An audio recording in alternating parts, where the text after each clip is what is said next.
That's me, Joey Antonelli. Thank you very much for tuning in to another episode. We're going to be going dive by dive, telling you exactly what I'm doing, why I'm doing it, the fish we're spearing. This is all done while holding our breath. You can see it's no scuba diving, it is free diving, spear fishing. Right there in the foreground, we have some red snapper. In the background, you can see the boat right up there in the top right corner. These snapper are just mowing down the chum. And then comes the pesky bull shark. The bull sharks are always around. We got to deal with them. But don't worry, there will be more about him later on in the video. That's what it's about today. Nikki! Backslap! We got an anchor today. Fortress anchor. Because the trolling motor is not charged. About to change, just getting set up for the day. Nice, beautiful day of offshoreness. Pile of pokey sticks. One of the pokey sticks has a boom stick on the end. That one goes boom. So, doing a little bit of spear fishing today. Looking for some snappers. It's a little pre-red snapper scouting sort of thing. Our red snapper season starts tomorrow. But we're gonna be going out doing some diving. We got my brother and Nick diving. And we got Mark with us. And the CCFO, Chief Chip Operator. What's the F for? Food operator. All right, we're gearing up, getting ready to check out the first spot. Go over to the mass camera. Like I just said, this is the day before red snapper season. So we're going to be doing a lot of different bounce diving today, checking out different spots, kind of getting a mental list of an area of where we want to check out over the next few weeks while the commercial red snapper season's open. Many spots were like this. Lots of really big red snapper, really high up in the chum, and really comfortable with us. They weren't taking us as any threat. We gave them some chum. They became our best friend. They came really high. And even though we're not shooting them, it's a lot of fun just diving with them. Just watching them mow the chum down, seeing how close you can get. Try to actually touch one. It's just, they're so comfortable. Like, they do not care at all. Just look at this. This is a 18, 20 pound red snapper, maybe even bigger. And just watching it swim through the chum was really cool. Now, some of these fish, which was really interesting, had fishing line hanging out of their mouth. There'd be a unique feature on the fish. Fishing line with some black algae on the end or something like that. And that would be a fish we would see at the same spot day after day after day until we would eventually harvest them. And that was just really cool to see. They are a resident fish. They're staying on one spot at least for somewhat of an extended period of time. Now, enough about the red snapper for now. Let's go down for what we're looking to actually shoot today. Mangrove snapper. A lot of times you find them in the same spots. You'll see there's a bull shark off to the left. Kind of keeping my eye on him and just getting closer and closer to this mangrove snapper before I pull the trigger. That was a good little El Rolo shot. I'm shooting my 120 Koah Euro. It's my go-to spear gun. I use it in almost all my videos. You can see the fins there. They're my carbon Florida Freedivers fins. If you want any kind of dive gear that you see me using in this video, check out Florida Freedivers. They got you covered for everything. Now, that bull shark was kind of curious, but I had the stone shot and I was pulling the fish up nice and slow because I didn't want it doing really fast circles and spinning around a lot. So I pulled the fish up and then I would proceed to put a knife in him, brain him. That way there's no more struggle and can land the fish safely. There's another look at that mangrove. This was about a 12 pounder, and that seems to be our magic number. We get a lot of 12-pound mangrove snappers while we're free diving, which is a trophy mangrove in most places. But here, it's kind of our normal. It's a very good fish, very happy with it. There goes Nick. He's pointing at something down there, and I missed his shot. He got a big mangrove snapper. Maybe not quite 12, but still a really good one. I'd say definitely over 10. And even that fish would be a trophy fish for most people. Now, that's an underrated shot. That's a hard shot. That I'm aiming at the chum, waiting to shoot a bonito that was blazing through the chum. I did it for two reasons. First off, it was eating all the chum faster than the chum could sink, so it was making it hard to get the mangroves. But it's not going to go to waste. I'm going to land the fish. We're going to use it for bait, for deep dropping later on, or we can chunk bait. Now, here's the shot slowed down. You can see the bonito blazing through it.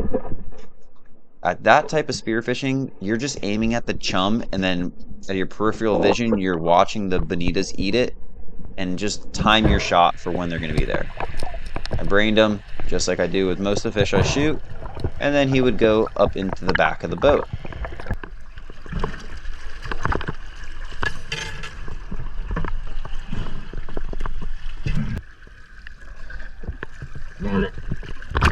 After that bonito, it was time to get back on the snapper hunt, so I got my gun loaded up again, and I did a blind drop. I didn't see anything, but as I was swimming down, I had a school of mangrove swim up to me. And normally, I shoot at the closest fish that's giving me the best shot. But here there was a bigger one in the back, and I was feeling good. I felt like I could get close enough, so I did. I was patient and got really close and took a shot on another stud of a mangrove. This is a really, really good mangrove. I'm pulling it hard. It was a little bit deeper down than the ones that come all the way up to the top, but still not bad. Like, maybe shot it at, I would say, 40 feet or so. But there's always sharks, so that's why I'm pulling him hard. I knew I had a good shot. He wasn't coming off, and I was able to get a just behind the gill shot on a really good mangrove snapper, and then I was going to hit him with the knife to kill him, bleed him, brain him, do all that stuff, and get him up into the boat.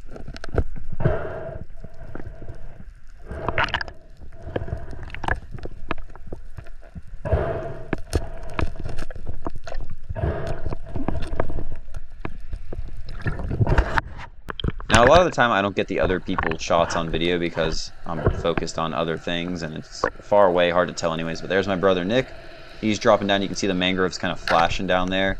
And he got really close down. He strung that one up, which means the spear went all the way through the fish and now it's on the shooting line, which isn't necessarily a bad thing, but it can make the fish easier to rip off. So it's good that you had the power. He blew right through the fish, and luckily he had a good shot, and I was there to back him up, make sure no sharks were coming around, and we would have another big mangrove. Now, my brother and other Nick, they both shot several fish throughout the day. I think those are the only two. Actually, no, I got a little bit more on video here. This was a flashback. This was something I accidentally saved under the year of 2024 when it was actually filmed in 2023. And it never made it to my channel. And I would hate for some sweet dive footage to go to waste, so we're gonna kind of run through these a little faster. I'm not gonna have the whole dive, which I actually don't think I've had the whole dive in any of the videos today.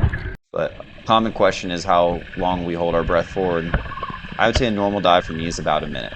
A minute long, you can get down 30, 40, 50, 60 foot. Oh, there's another bull shark. Plenty of bull sharks, no shortage of them. That one was coming to check us out, but a minute dive is plenty of time to get down there and shoot fish and have time to hunt and land the fish and get back up and do all that good stuff. But let's get back into some mangrove action. We got Mr. Nicky Furrow going back down, lining up on some more mangroves, and that's kind of repetitive. That's what we're doing, but that's what it's about. We're mangrove hunting. Again, for this video, red snapper season was not open this day also. Now I'm dropping down through the green layer.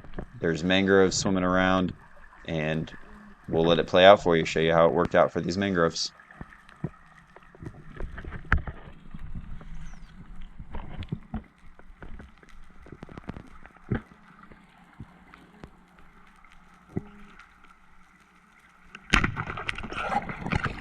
Moving slow while approaching the fish is key. It's a huge deal. You can get incredibly close to these fish if you just appear to be non-threatening, and this was like I remember this day really vividly. It was just me and Nick. We went out, we had the boat anchored on trolling motor with really light current, and we were just diving close to the boat. It's probably not the smartest thing to do with both of us being in the water, but we were staying close to the boat, and the mangroves weren't giant, but there was a ton of them. We picked at them.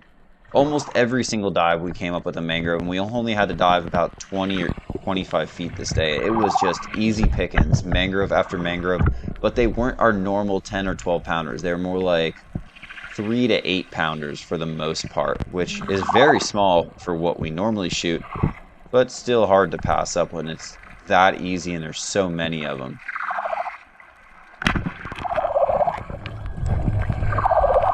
Now, every time we shot a fish, the first few fish, we never even saw a shark. I remember we shot maybe 5 or 6 mangroves, never saw a shark. But as time went on, we started to see a bull shark. And it would be like we'd first get a little glance of it, and then we'd see it a little bit closer and a little bit closer, till it started to get more and more aggressive. See, we got a bucket hanging over the side of the boat. That's, again, because we're by ourselves. We don't have a boat driver to throw the chum in, so at least that way we're able to chum while we're in the water. You just got to remember to pull that bucket in when you switch spots, otherwise you won't see it again. But those are all mangroves. And there might be some blue runners and some bonitos flying around there, but there are so many mangroves so high up. If we were set up to fish for them that day, we probably could have done some serious damage fishing for them. But we were diving, and I honestly like diving more. It's a lot of fun. I like diving for the mangroves as opposed to fishing them. But it was mangrove after mangrove. So much fun. I know it's a repetitive video, but I wanted to get this one together, get it out for you. Hope you enjoy the video. And we'll be doing some, I got some other stuff filmed. I'm working on editing all the different Bahamas footage I have from the last few weeks. And there's some really cool stuff coming up on the channel, so make sure you stick around so that you can see that. And we will end it with a spear to the brain on this mangrove snapper.